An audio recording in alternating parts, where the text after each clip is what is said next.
दोस्तों नमस्कार, मैं हूं दीपक हिमांशु और आप देख रहे हैं text book super coaching. REET में 5 ऐसे परिवर्तन जो आपको हिलाकर रख देंगे।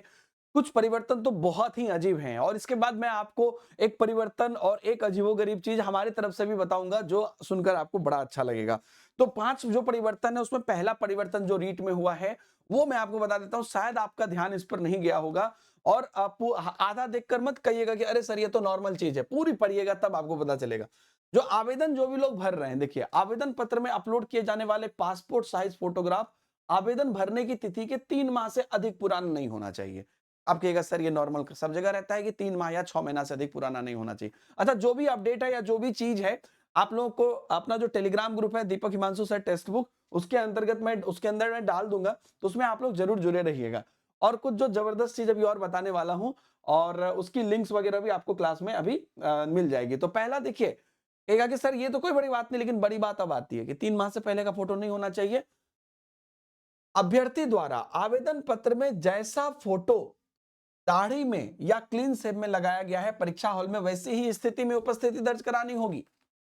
अगर आप अभी फोटो खिंचाते समय या 2 महीने पहले फोटो खिंचाया था, तो खिंचाते समय आपका दाढ़ी था, जैसे मान लीजिए मेरा इतना दाढ़ी है, तो ऐसा ही दाढ़ी होना चाहिए एग्जाम हॉल में। तो एग्जाम हॉल के उतना दिन पहले से मत कटाइएगा दाढ़ी, समझ रहे हैं ना? इतना ताकि इतना दाढ़ी आपका बढ़ जाए एग्जाम हॉल तक, नहीं तो गड़बड़ हो जाएगी। क्लीन शेव में कट गए थे तो क्लीन शेव में ही जाइएगा। ये दोनों चीज। और अगर आप चश्मा उपयोग में लाते हैं तो फोटो चश्मा घिंचा के आप चश्मा लगा के खिंचाइएगा। और जब आप एग्जाम हॉल में जाइएगा तो कैसे भी चश्मा पहनिएगा। तो ये चीज है। और ब्लैक चश्मा में तो अलाउ नहीं है, लेकिन ये जो है ना क्लीन शेव वाला, लड़के लोग ध्यान रखिएगा। कई बार क्या होता है कि फोटो खिंचाते समय तो पूरा क्लीन शेव करके चले गए, एग्जाम हॉल में पूरा एकदम दाढ़ी बढ़ा के चले गए, क्योंकि उस समय पर एग्जाम की तैयारी में कटाने का मौका नहीं मिलता है। उल्टा भी कई बार हो जाता है, तो ये ध्यान रखिएगा। ये चेंजेज है। उसके बाद मैं आपको बता देता हूं जो दूसरा चेंजेज है ना। दूसरा चेंजेस तो एनआईएस डीएलएड को मौका मिल गया है, एनआईएस वाले भर सकते हैं। जो बस मैं मेजर मेजर बात बता रहा हूं। तीसरा, अगर आप डीएलएड में आपकी जो भी ट्रेनिंग है उसमें अगर आपने एडमिशन बस ले लिया है तो भी आप पात्र हो सकते हैं। बस यही ध्यान रखना है कि आपको अध्यापक भर्ती परीक्षा में बैठने के लिए तब दिया जाएगा जब आपकी सारी डिग्री उनके परीक्षा फॉर्म फिलअप करने के लास्ट डेट तक आपके पास हो। मतलब आप दे सकते हैं। आप अगर एडमिशन भी ले लिए हैं डीएलएड सब में, शिक्षक प्रशिक्षण कोर्स में या बीएड में, तो आप जो है परीक्षा में बैठ सकते हैं। उसके बाद देखिए आपको, अच्छा नेगेटिव मार्किंग वाला भी जो मेन बात है बता देता हूं। चौथा पॉइंट, हाँ ये पॉइंट क्या है कि आपको मल्टीपल चॉइस क्वेश्चन होंगे, 4 विकल्प होंगे, कोई नेगेटिव मार्किंग नहीं होगा। लेकिन इसी में आगे ट्विस्ट आ गया कि यहां पर जो है 5वां विकल्प आपको ओएमआर शीट में रहेगा। क्वेश्चन में तो 4 ही विकल्प रहेंगे, लेकिन ओएमआर शीट में 5 विकल्प रहेगा और 5वां विकल्प ई रहेगा। ए बी सी डी के बाद ई। अगर आप चारों विकल्प में से कोई आंसर नहीं मारना चाहते हैं तो आप ई को गोला जरूर भरिएगा। अगर नहीं भरिएगा तब 1/3 कटेगा। मतलब कि चारों क्वेश्चन में, चारों ऑप्शन में गलती कर दिया तो नहीं कटेगा।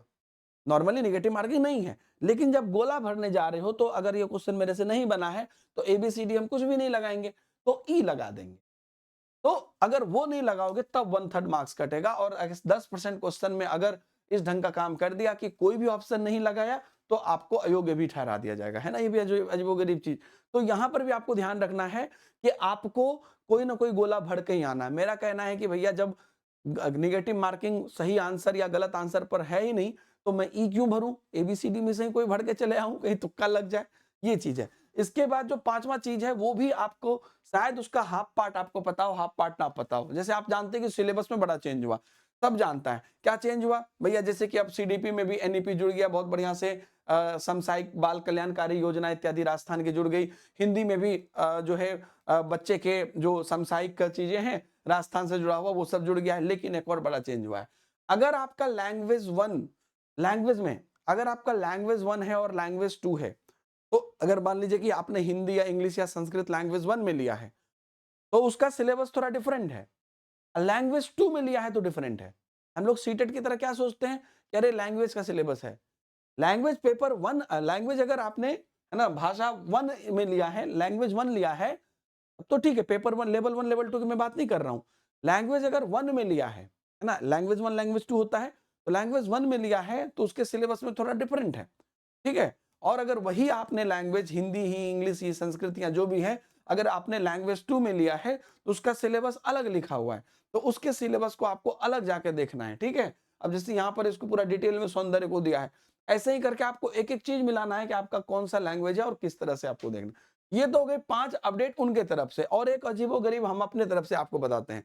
और पहले तो आप लोग टेलीग्राम ग्रुप में जुड़ जाइएगा, कोई भी ये सारे नोट्स नोटिफिकेशन वगैरह हम दीपक हिमांशु सर टेलीग्राम ग्रुप में डाल देंगे। आप जानते हैं दोस्तों कि नॉर्मली जो रीट का हम लोगों ने कोर्स निकाला था, वो रीट का कोर्स आपको 2000 का दिखता था, और जब आप उसमें कोड लगाते थे डीएच लाइव तो आपको 1499 का मिलता था, जो आपको आगे भी मिलेगा, ठीक है। ये वाला थी, ये कल रात मैंने स्क्रीनशॉट लिया था, है ना। कल रात 8:32 पीएम पर मैंने स्क्रीनशॉट लिया था। आज हो गया है एक जादू उसमें, कुछ देर के लिए। जादू ये हो गया है कि आपको रीट का कोर्स, जिसमें कि लेवल 1 लेवल 2 सारा मिला के आपको लाइव क्लासेस हम लोग दे रहे हैं, है ना। वो वाला जो रीट का कोर्स है वो मिल रहा है, मतलब 1499 में से एक आगे हट गया है, सिर्फ 499 में, अगर आप ये कोड लगा रहे हैं तो। ये क्रिसमस के मौके पर कुछ देर के लिए किया गया है। अगर आप इस वीडियो को देखकर जा रहे हो, नीचे कमेंट में आपको डायरेक्ट लिंक है इसका, जिसमें कि कोड के साथ एक ना कस्टम लिंक बन जाता है, वो है, डायरेक्ट क्लिक करोगे 499 देखेगा, आप परचेज कर सकते हो। ये मत सोचना कि इसमें कोई आधा चीज मिलेगा, क्या मिलेगा, ये बस कुछ देर के लिए किया गया है। ये मैं आपको पूरे, देखिए यहाँ पर आपको दिखा भी देता हूं। आप जैसे कि अभी आप जाओगे, नॉर्मली आप जब ऐप पर भी डायरेक्ट जाओगे और जब आप कोड अप्लाई कर दोगे तो आप देख लोगे यहाँ पर code apply DH sir, D से दीपक, एच से हिमांशु, तो डीएच सर आपको याद रहेगा, और उसके बाद आपको 499 हो जाएगा। यही चीज आपको अभी जैसे यहाँ पर देखिए, यहाँ पर है ना, मतलब जैसे कि मैंने ओपन किया तो उसके बाद हमारा, मतलब ये बहुत देर से मैं ओपन किया था, तो सबके नंबर पे ये कुछ कुछ देर के लिए एक्टिव हो सकता है। तो आप जाके कमेंट में क्लिक कर लीजिएगा, जो लिंक दिया हुआ है वहां से डायरेक्ट चल जाएगा, या ऐप पर भी जाइएगा तो डीएच सर अप्लाई कर दीजिएगा, फाइनल आपको 499 देखेगा। उम्मीद करता हूं कि आपके लिए ये सब लाभकारी रहा, और कमेंट में जो भी डिस्क्रिप्शन में चीजें पिन की हुई है उसे देख लीजिए। बाय बाय, जय हिंद।